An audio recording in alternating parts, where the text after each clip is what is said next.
G'day and welcome to the first of two videos on restoring your car interior for 80 bucks. Now this is a cheap car, so parts were very cheap for it. For the $80 I bought one front seat and half a back seat. The car had an incredibly bad cigarette odour in it and lots of damage from young children. The other part of it was I bought these parts from a wrecker where you remove the parts yourself. Now in this video there are quite a few other parts I used in the vehicle, and they were parts I had here, so they didn't cost anything. Having said that, there were also parts where I could have used the old ones if I wanted to. I was just being a stickler and just couldn't be bothered washing up the old ones and decided to replace them instead for slightly better stuff. So the only thing the $80 doesn't include was a bit of washing powder. It also doesn't include a steering wheel. I've had to stay with the old one because the one that's in the car now isn't very good, and a gear knob. They're the two things I still want for it, a gear knob and a steering wheel. So, hope you enjoy. Oh, one more thing. Got this one now. The next one will be maybe in a day or two, and that will be a bit shorter. This one I think is running at about 36 minutes, so hope you enjoy. I'm trying to make a YouTube video, and everyone's in here. God. Amazing. Don't film me, I look like a hideous monster to be scared of. I'm trying to make my movie and everyone's here. You don't think that's there. Right, let's look at this bucket of bolts. And I got some messy wiper inserts, wiper blades. So I'll put some new ones on and change the inserts as well. You may need a windscreen. I have had a close look at that. It does look a bit sandblasted. It's got a few very fine scratches. I don't know if I put a screen in it. Let's just see what the roadworthy guy says. Right. In here it's just an awful mess. We've got a horrible back seat. I'm disappointed to see these cigarette burns. One next to the buckle there and another one there. And there. I might try and... I had a whole new seat. Well, one in good condition out of the other car I had. I might see if the wreckers have got another one. I don't want that. Cigarette burns annoy me. This seat isn't affected though. It's just really dirty. We've got... Oh, where are we? I'm going to put the seat back. It's got a big hole in the console boot. The knob's all worn out. And this is all really dirty, this console boot here. We've got cigarettes. I haven't smoked in a car since 1993 when I actually dropped the lead end of the cigarette in my crutch and burned a seat in XD Fairmont gear. These lights behind here don't work. The steering wheel looks a bit mangy and manky. What's the interior? Interior mirrors all discoloured and horrible. So we'll just, do the door trim. That looks pretty awful. I think it's burnt somewhere. I think I saw a burn in it somewhere. So got another door trim, I can put that on too. So we'll just chip away at it, do little bits and pieces and make the car a bit more presentable. Well, let's do the easy stuff first. And let's try and figure why. Whoops, this light isn't working. Where'd that go? What have we got? There should be a couple of screws up here. The good thing about this actually is it's even got this switch under the seat. See that it flashes? A lot of them don't work now. So all that works, all the dash illumination works, it's just the illumination behind this thing here that doesn't. So we'll figure that out. 9 times out of 10 it's just a globe. And take these bits off and wash them. That carpet can come out of it. It can stay there while it's sitting in the sun. Oh, come on. But I'm not that fussed about it really. I'm not into carpet on dashes. Okay. Now, Toyota being Toyota, these should only go in one plug per thing, and they should all be different plugs. Japanese are great like that. So they can be washed, they can all be cleaned. Oh, dickhead. The aircon switch comes out, and then that comes off. Cool. And that must be the light there. Hang on. Oh, okay, we've got no action here. You wouldn't read about it, I actually have some. Right, so that's all back in. Lights work. Aircon switch is nice and clean along the top, so we can just bang that back in. Actually, that goes in from the front, doesn't it? Maybe I won't. I think we'll clean this up. That was crap as well. Yep, I'll put that in later. Don't pick on these things to undo the wiring loop. So we'll pull this apart and clean this out. We'll clean it off. Got some seats here. We'll just take this console out. And even some of the fasteners are a bit grotty. I put with the one I wrecked. I actually put everything into it, sort of organised jars, if you know what I mean. It's missing a touch tray in the back. I don't know where that is. It's probably so heavy it fell out. And I'm not bagging smokers. I mean, I always enjoyed smoking, but particularly if I'm having a drink. But one thing you don't do is you don't smoke in a car.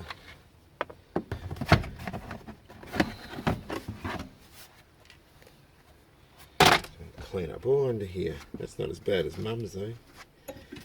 The one she smashed. My God, that was a pigsty, that thing. I'll try and get another knob for it. That looks pretty trashy. Put the aircon thing up there where we don't lose it. There's anything behind there. Oh yeah, there's. Here, I think there's clips. Oh, did I just spit? Let me just push these in. There we go. Oh, I love Toyotas. Look how easy they are. You can sort of push in and release. There we go. And there'll just be a little harness or something behind there. I'll just pull that down. For the ashtray or the cigarette lighter. Hang on. It reeks of smoke down here too. There might be some uncharted cigarette ash. Oh, crap, I switched myself. Watch it though. These things are full of sharp metal, particularly in the seats. And I won't show the disassembly of the seat because I did it in another video. Let me just take this out. I want to talk about this crap here. Hang on a minute. Okay. There is your ABS, not ABS, your SRS module. I'm bleeding. That thing cut me. Right.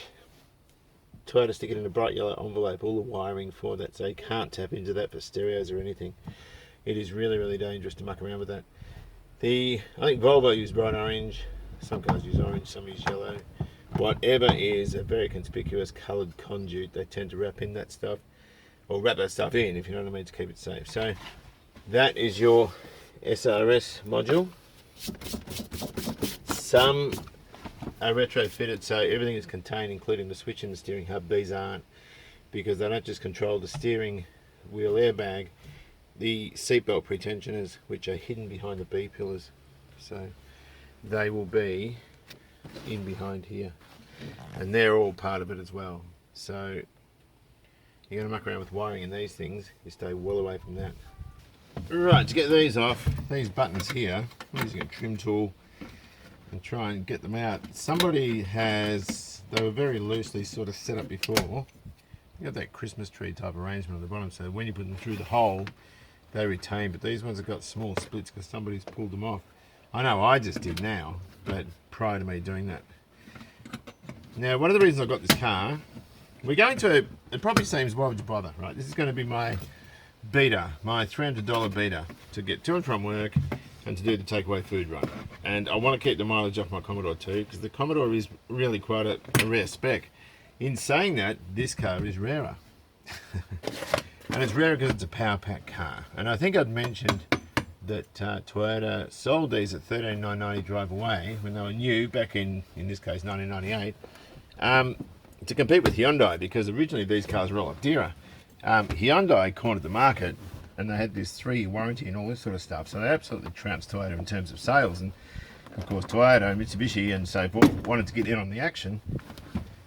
So I know with these cars they reduced them to $13,990. Now when you start optioning these, there was a couple of packages. One was the power pack, which is what this car has, and a power pack is central locking, operated off both door keys, or both door locks. Has power steering, It has a tachometer dashboard, central locking, power mirrors, all this stuff. I think I mentioned central locking, didn't I? Power, all this. The option pack was a couple of grand, I think. And then there was a safety pack which had dual airbags and all this other stuff. The European ones, you could even get a sunroof. Now, the problem with these is when you start getting 5-door ones, because the 13990 was a 3-door like this one, the 5-door ones were another few grand. When you start optioning them up with power packs and all this sort of stuff, you're nudging Corolla money, and you're getting a bigger car, bigger engine, better car, basically. And so that's why there are a lot of these around in poverty pack form. They did a few little packages like the Max, I think was one, and it had a roof spoiler, which on one of these I don't know why you need it because they don't go fast enough. And it had a CD player and it had alloy wheels. And they always seem to be white, those things, I don't know. But that's all it had. There was a lot of little special packages like that.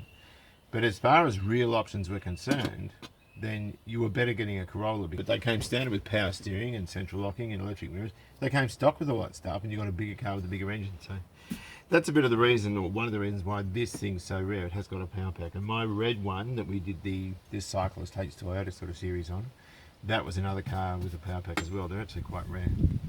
And I actually took the power steering off that wrecked car and stuck it on the burgundy one. Now, I mentioned that the Commodore was rare. It's a manual with leather trim and it's a wagon. Most of the manual or the leather trim cars are SSVs, mine's just an SS. Now, as rare as this car is, you can't tell anyone because no one is going to care. These cars are worth about 20 bucks. If you ring the insurance and say, I've got a rare Starlet, they're going to say, well, market value is still $10.95. That's that rear ashtray. No one's going to care. So don't set yourself up for disappointment. In saying that though, I love the little things. Here we go, here we go. I've got other buckles that look better than that. Anyway, where's my tea? Oh, here we go. Spare tyres knackered as well. What's this? God. A baby shoe. Just going through, found a handy little toothbrush. And clean up all down here and then vacuum it up. That's cool. Found a rock in there as well. Check this out. Biscuits and a cigarette that's burnt down to that. That'll be the one that got the back seat, I would think. It's not a fire hazard.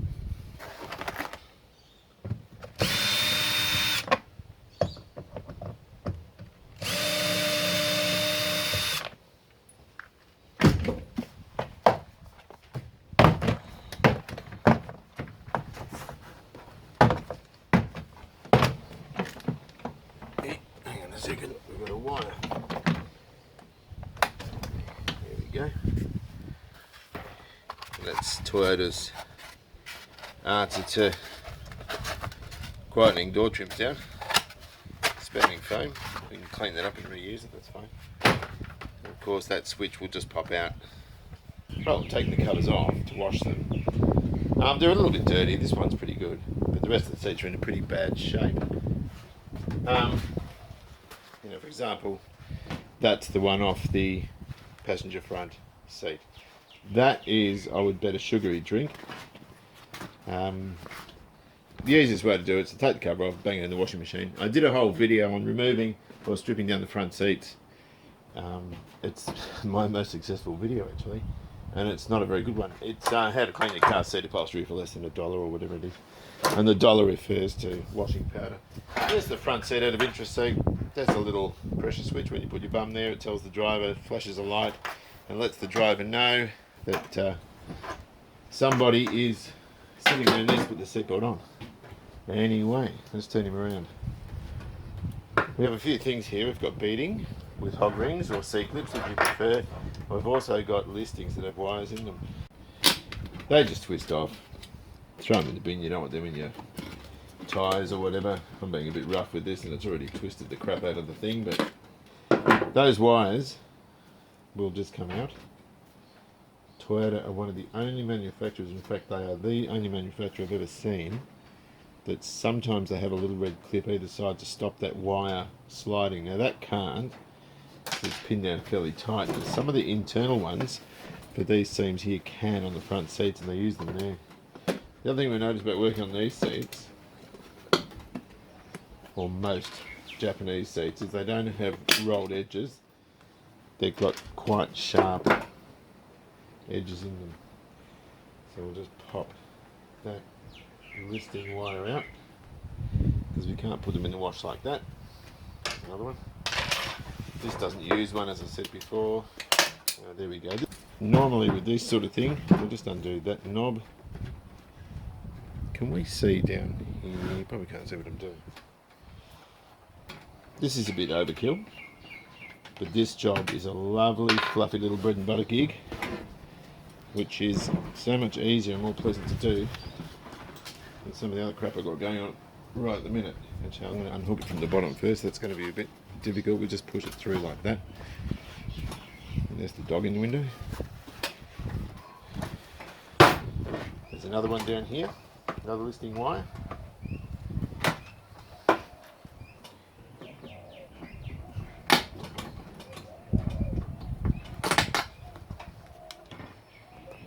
And we just withdraw that wire again, and we're good. That will just lift off. Now, there is a lock at the top here, somewhere, it's on this side, for the recliner mechanism where you can just fold that down and stick stuff in the boot. I'm just going to jimmy that out. There you go. And there is our cover. Only takes a few minutes to do, and when we wash them it's just better. Some people say, a lot of comments on the other one, can't be bothered with that fuss and palaver, why would you bother, blah blah blah. This car was heavily smoked in, also a lot of sugary drinks in there from grandkids by the look of it. We've got, looks on the front seat, runs of liquid, all down the console's the same. I wanted to pull it apart and clean it properly. And this is typical Toyota. All that lifts off. There's your inner structure. Beautifully made stuff. Just remember, when you fiddle around with these sorts of things, some of those edges are quite sharp, but that's what you get when you buy a Japanese car. Really, really good quality kit. I'm going to throw them in the wash. This is a new washing machine I bought, and what I didn't know was that apparently these things cause house fires. They were a bunch of Samsung washing machines manufactured between, I'll put that in last because that's got the dirty mark on it, between 2010 and 2013. This is a 2017, so it should be alright, but still, when you read that sort of thing, it does leave a pretty awful taste in your mouth. Now, what are we going to do? Let me have a look at this.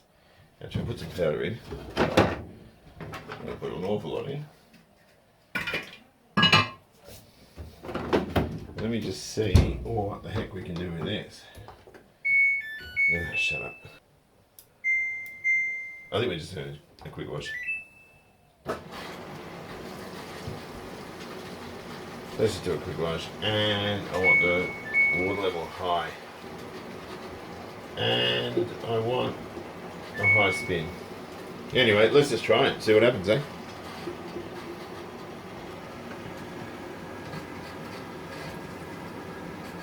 Alright, let me just have a look. We've been in for, this is the really dirty seat, and look, it's lifted that straight out, that stain.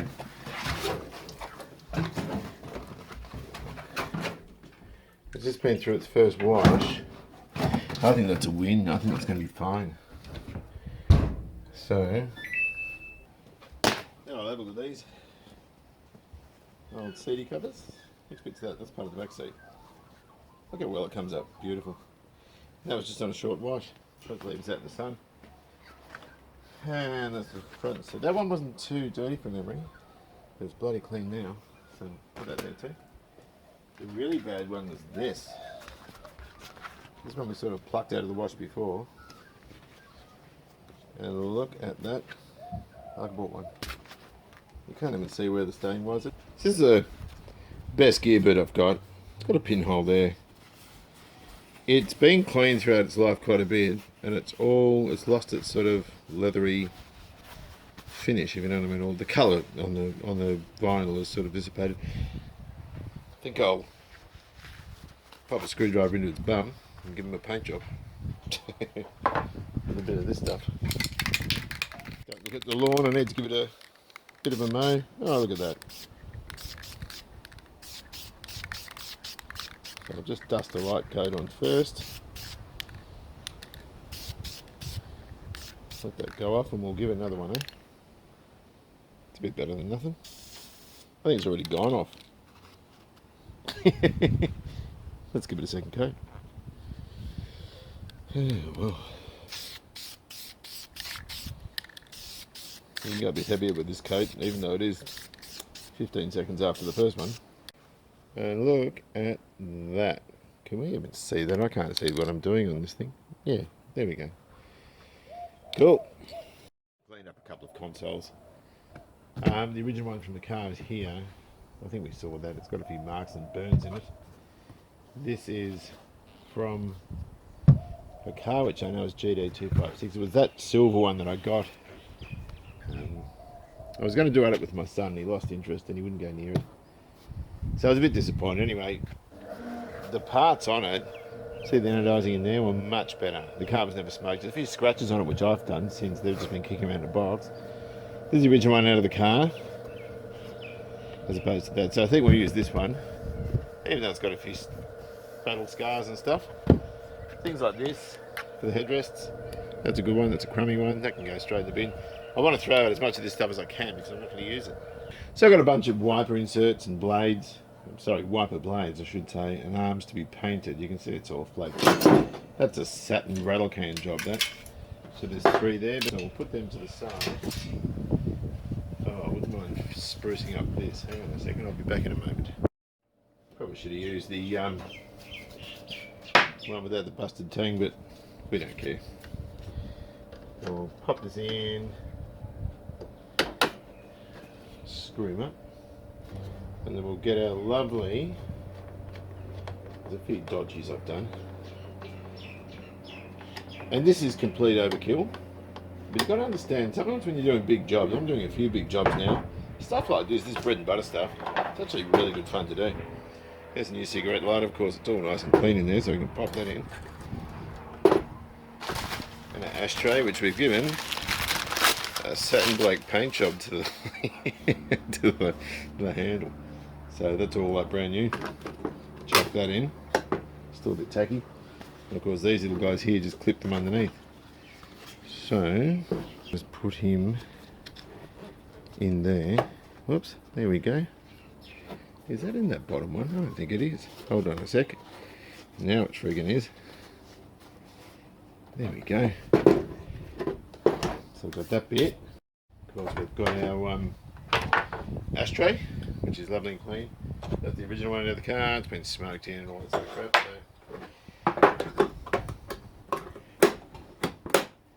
So that will look something like that. Yeah, like that, which is a lot nicer. Rightio, so here we go. We've put this seat back together. If you want to know how to go about this, there's a separate video on it. Just going to clean up these feet with a bit of Prepsol. But otherwise the cover, the light's better here actually. The cover's come up really, really well. And no marks whatsoever. So pretty happy with that. Alright, you might as well put this one on. We've got 2 similar size listing wires. One goes down here. Down the centre there, one goes down the bum.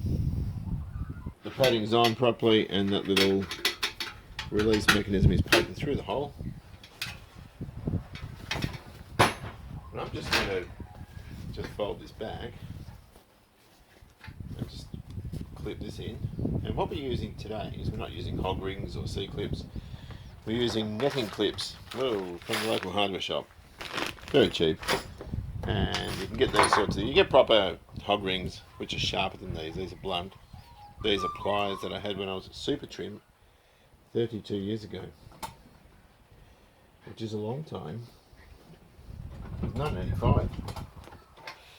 So that, 33 years ago nearly. So that is me showing my age, I guess. Anyway, that's in and that will hold that in and make it look pretty. Best way to handle this is to turn everything inside out and stretch it over. And the seat padding sort of holds in the foam as well. Just do that and flick him over. And I mean, on the other video I did, someone said, oh, why would you bother? But this is actually quite therapeutic. It's not hard to do. And everyone's got their own way of cleaning seats. But I always do it this way. Because I've only ever needed to clean seats when I've got a car, not while I've owned a car. So I mean, if you're pulling covers off all the time, it'd be good. But then pressure washing seats time and time again isn't going to be any good anyway. And this. Shut up, dude. Okay. And that plastic, that vinyl thing will cover all this. Right, so there we go. All sorted out. Looking rather lovely. You can't see really, there's so many shadows cast, but you can see how nice and clean that is. Anything that looks like a stain like that is just a shadow. But that's cool. Happy with that.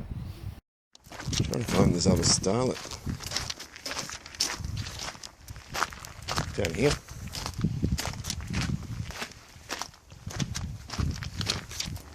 Is that it?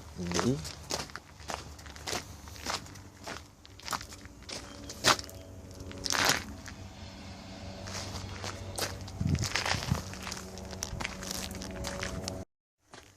Oh, that's perfect. Excellent, that's in great shape. Steering wheel's knackered though, but I think we might buy this one. Years ago I used to do this at Fussell Road in Kilsyth with Tirana bits. Good luck finding those now. So I'm just raiding a couple of parts. Yeah, I'm going to show you. Hang on. Let's get the seat out.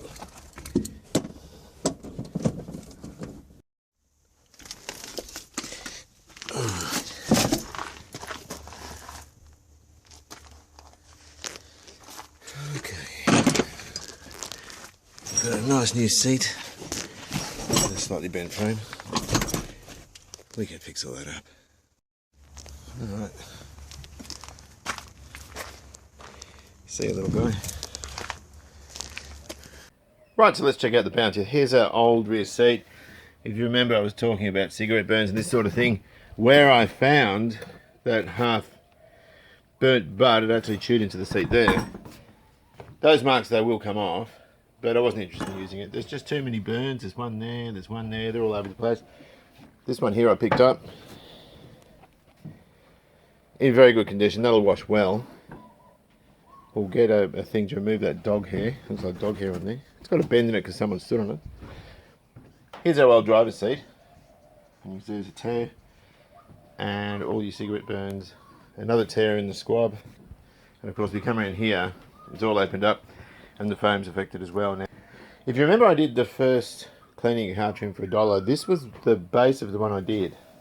And this was the one that was covered in an inch of sand. Now this is the passenger side, and it's identical in terms of the framework and everything to the driver's side. That's got a nicer frame, so we'll use that frame. But also I picked up this one, and this is a passenger seat. And you'll find, because passenger seats do less work than driver seats, they're easy to get in good condition. Now, there's a couple of little loose threads there. If you burn them with a cigarette lighter, like I did once, they will leave a mark. So that was $53, and the rear one was $28. So we can effectively retrim all the damaged areas of our car for $81. Now, if you weren't able to get them, this driver's squab, has a very good face and a lousy side, and this one's vice versa, so we can actually take the vinyl off the sides, maybe not that bit there, but the rest of it we can take and make up new panels. It means stitching down here and the same here, so you have a stitch line there, and all you're doing is unpicking all that stitching and using that as a template to cut out new vinyl. Hopefully there'll be enough on there. And so out of those two, you can make one good squab, and of course you'd use the old cushion. That's what I was going to do if I couldn't get this stock here. Foam, it's in much better condition, even though the cover wasn't. Here's a new one, and all this water. Someone spilled something there, but not just that. This is why I don't like steam cleaning seats, because there's always moisture left behind, which will rust. particularly in these areas here, which is down the back of the back seat, if you know what I mean. They spray water and detergent and they vacuum it up, but there's always moisture left over. And that's the reason I really don't like doing that. Stick them in the machine, put them on the fence on a day like today, they're going to be dry in half an hour and completely dry at that.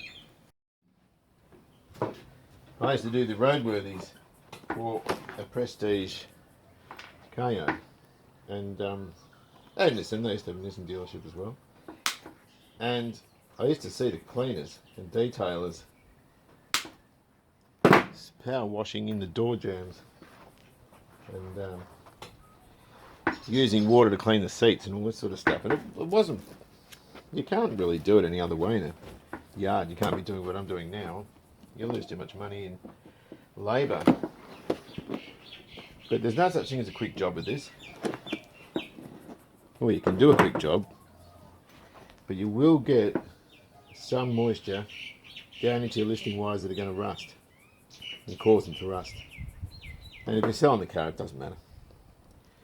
But if there's an underlying smell there, you'll certainly know about it. Every now and then you're going to come across listing wires that are rusted in. These ones like here. Oh, they're those little red clips I was telling you about that only Toyota do to hold the wires still. The best thing to do is to stick a screwdriver in the listing and you can roll it round and it'll free up the wire.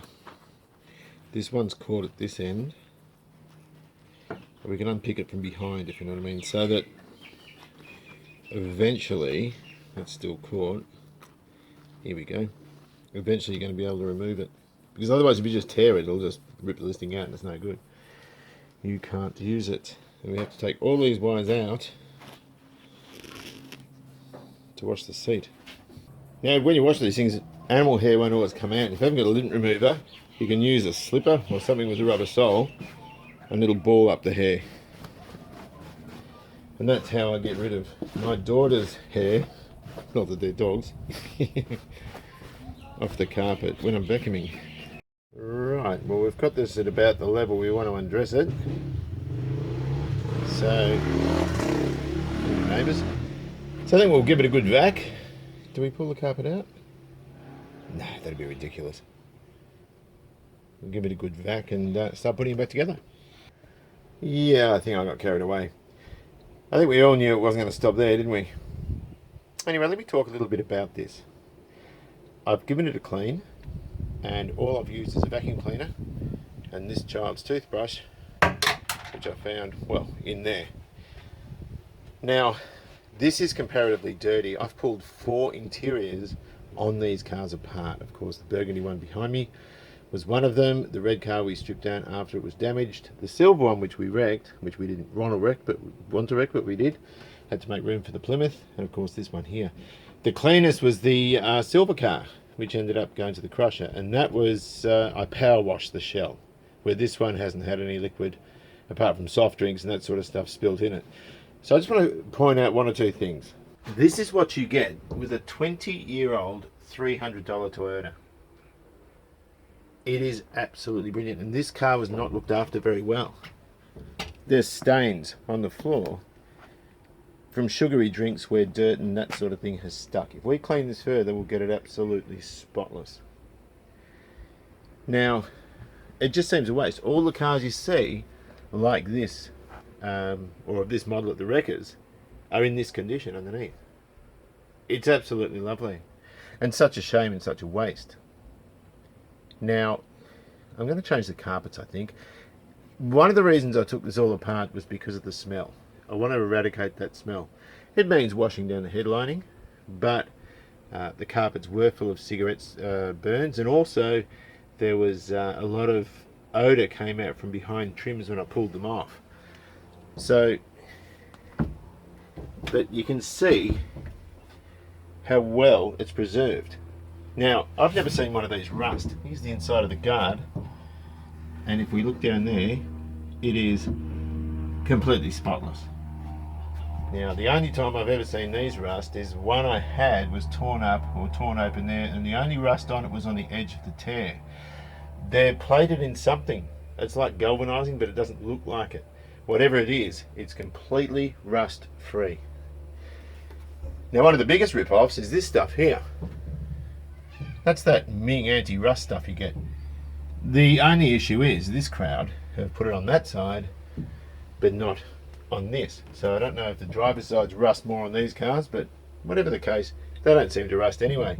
This is a real take, this stuff. I think it was around $600 to get done on a car. When you bought it, of course, they would have taken off some of these stickers and filled the sills with it too, if they've done their job properly. Now the only material that seems to deteriorate in these cars, and this is a perfect car to talk about because it's been so badly looked after, are the steering wheels. And all your Fords and Holdens do a similar thing to that. They're it's the type of plastic they use, and if you want a soft feel wheel, there's not much you can do about it. So I do need to find a wheel for it. But the best way to judge a car is to look at it naked, basically, and see how it's been assembled. And the fact in this case, being a neglected car, it hasn't let any liquid in, it hasn't rusted anywhere, it hasn't done anything it shouldn't do. There's reinforcement ribs all over the place, braces. It's in such great condition given the life it's had. Now, salesmen, when you go to buy a car, they always seem to do this. We'll do this. Oh, look how solid that is. Doesn't mean a thing. In 1959 they were doing that with the Chrysler 400. Forward look advertisements, I think. I saw that on YouTube. They're still doing that now. HR Holdens are another one. So, I think we'll leave it there. I have the second set of seat covers that I bought today. They've come out of the wash. And what was I going to say? I can just put those seats together. Putting the interior together on this car is going to take about an hour. It won't take long at all. As difficult as that might seem to believe, it's a really, really, really easy gig. It's just cleaning stuff up that takes a while. So on that note, hope you've enjoyed this. Take care of yourselves. I'll have another chapter up in a day or two, and I'll see you later. Bye bye.